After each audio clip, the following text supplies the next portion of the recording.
Análisis político en Expreso BioBio. Y como cada lunes lo hacemos con Marco Moreno, director de la Escuela de Gobierno y Comunicaciones de la Universidad Central. Marco, buenos días. ¿Cómo están, Loreto, Álvaro? ¿Cómo andan? ¿Todo bien? Hola, Marco, ¿todo bien? Sí, de nuevo ahí volvimos al streaming, lo podemos ver en BioBio, TV, que sea un buen mes de diciembre. Igualmente. ¿Cómo se ve este término de año en materia política? Probablemente es un predictor de lo que ocurrirá el próximo año, que también va a pasar volando, pues, seguramente. Sí, está terminando como veíamos o escuchábamos en el despacho de Cristian, con la extensión, ¿no es cierto?, de la crisis política.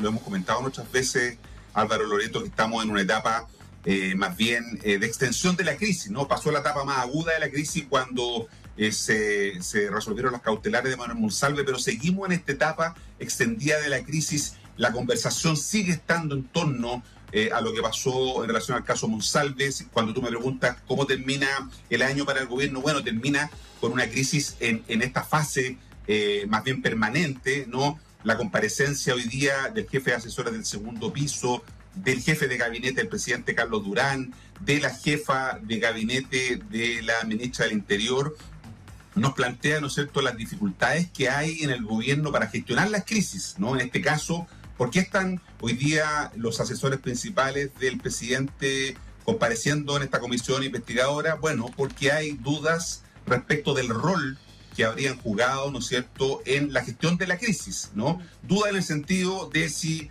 asesoraron de una manera adecuada, si cumplieron con su rol, ¿no es cierto?, como son de apoyar la gestión, de darle soporte a las decisiones, o más bien el presidente tomó su decisión en solitario. Probablemente eso no lo van a decir, ni lo vamos a ver, ¿no? Pero lo que queda claro es que hay una dificultad durante este año, Álvaro, para gestionar, no para administrar, o para administrar, pero para gestionar, no para adelantarse, sino que para gestionar crisis cuando éstas explotan, ¿no? Como pasó con el caso Monsalve, como pasó con la denuncia ahora respecto al presidente Gabriel Boric.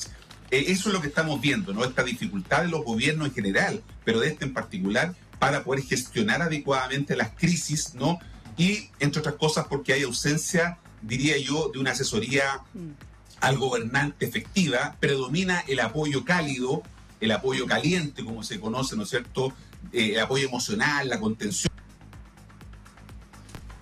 Sí, estamos conversando con Marco Moreno, justamente haciendo el análisis político, ¿no? Como cada día lunes, ¿no? Estamos hablando del manejo también más allá del tema ejecutivo, sino que también el manejo comunicacional de lo que ha sucedido en las últimas semanas a propósito primero del caso Monsalve y luego de esta denuncia, ¿no? Al presidente, que también se mantuvo en reserva, que sabía en algún minuto sobre el comité político. Marco, ahí retomamos la comunicación.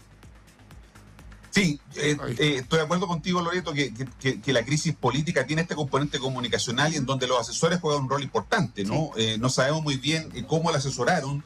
Los presidentes están en una burbuja, ¿no? Y la pregunta es cómo le ayudan al presidente a tomar sus decisiones. Sí. Te iba a preguntar también por el impacto de esto, porque es evidente, ¿no?, con las declaraciones que hemos visto por distintas autoridades oficialistas las últimas semanas o días, ¿no? Se ha acentuado también de que hay un discurso que se les dijo: ya digan esto y mantengámoslo acá y tratemos que esto no escape mucho más. Son cerca de 50 días ya de lo que ha sucedido y el tema sigue ahí sobre la mesa, con distintos ingredientes, con cuestionamientos. Veíamos, por ejemplo, declaraciones, bueno, de la ministra vocera, la ministra Orellana también ahí en una muy comentada entrevista en el diario La Tercera. ¿Qué debiera pasar? Porque esto está lejos, ¿no?, de calmarse.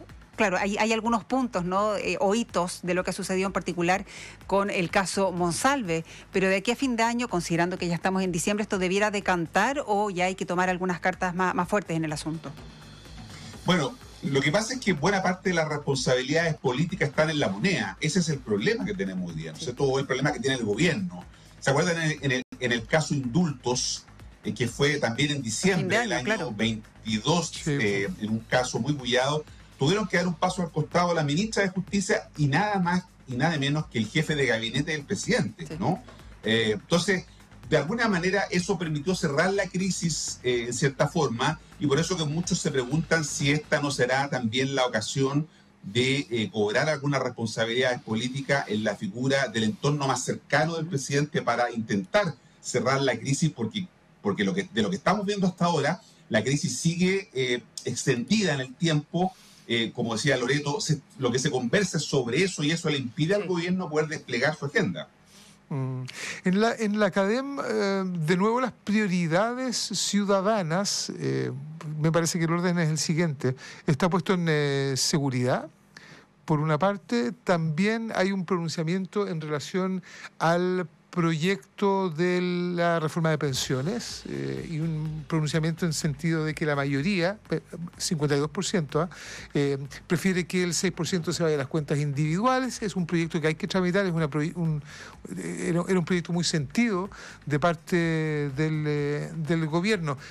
¿Cómo se van a ir construyendo esas prioridades en lo que va quedando del año y qué factibilidad efectivamente tiene el gobierno de afirmarse en un año electoral, además, en proyectos que para ellos que para el gobierno en este caso son sentidas compromisos de campaña de gobierno, de programa?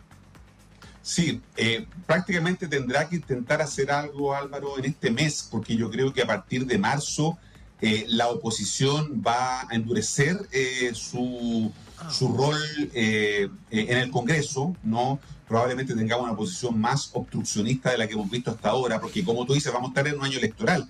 Por lo tanto, si hace algo el gobierno tendrá que hacer en estos días, pero el caso Monsalve, lo comentábamos antes, es una mochila que le impide poder avanzar con mucha facilidad, y también lo que ocurre con la situación que afecta al propio presidente de la República. Entonces, se viene un año difícil para su último año, los últimos 400 días de mandato que le quedan, ¿no es cierto?, se van a ver complicados por este probablemente endurecimiento de la oposición a partir del próximo año, del año legislativo, ¿no?, a partir de marzo, y por lo tanto, si no logra avanzar ahora en esto, se le puede complicar. Esas son las prioridades.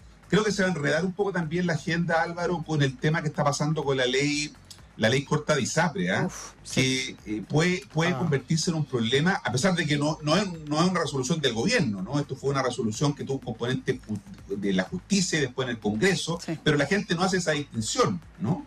Entonces, eso se puede convertir en un boomerang, porque realmente es una burla lo que está pasando con muchas personas que hemos visto en redes sociales. Seguramente ustedes han llamado a la radio también diciendo que les van a pagar 1.000 pesos diarios, 1.000 pesos mensuales, 250, 500 pesos mensuales durante 12 años. Entonces, ojo con ese tema que se puede convertir también en un efecto boomerang para el gobierno. Sí, la semana pasada sacamos un auditor que iba a recibir 5 pesos mensuales, 5 pesos de devolución de las ISAPRES, por supuesto, va a seguir ahí sobre la mesa.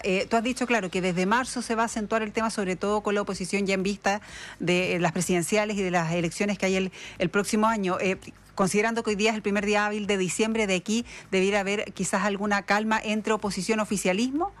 Pienso también, ojo, en los riesgos, que podría haber en los liderazgos de la oposición. Falta muchísimo todavía o hay mucho que perder quizás, ¿no? De aquí a las elecciones, entonces uno tendería a pensar que algunos partidos o coaliciones tienden a proteger a ciertos candidatos que están mejor posicionados. Considerando eso también, de aquí a marzo debiera haber alguna tregua, entre comillas.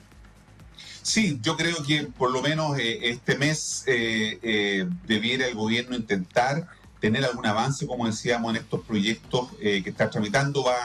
Va a concretarse lo del Ministerio de Seguridad Pública, por lo tanto eso puede ser un elemento que contenga esta sensación, ¿no es cierto?, que se podía profundizar quizás del tema de inseguridad, que cada cierto tiempo tiene esta subida y esta bajada, ¿no? Y lo que el gobierno puede avanzar, que no creo que sea mucho en el tema de pensiones, producto de este mes y parte de enero, ¿no?, en donde hay más disposición para resolver las cosas e irse de vacaciones. Claro. Pero creo que de marzo se nos viene marzo, como se suele decir, ¿no? Se viene complicado para el gobierno en su último año legislativo, ¿no?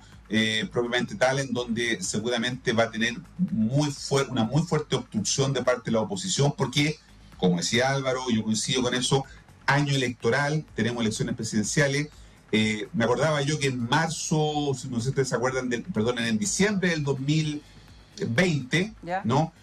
Los nombres que figuraban como opciones viables eran Lavín y y Daniel Jadwe, ¿no? Claro. 6 meses después, en junio, llega Boric corriendo para inscribir su candidatura. Entre medio también aparece Sichel y cambió completamente el escenario presidencial, ¿no? Ellos fueron los que pasaron a ser los candidatos y hoy día Gabriel Boric es presidente de la República. No hay que descartar que ese escenario también se reproduzca ahora, donde estamos en una situación más o menos parecida, con Evelyn Matei marcando las encuestas en primer lugar, pero sin competencia, ¿no? No hay que descartar que aparezcan nombres disruptivos, ¿no? Kaiser.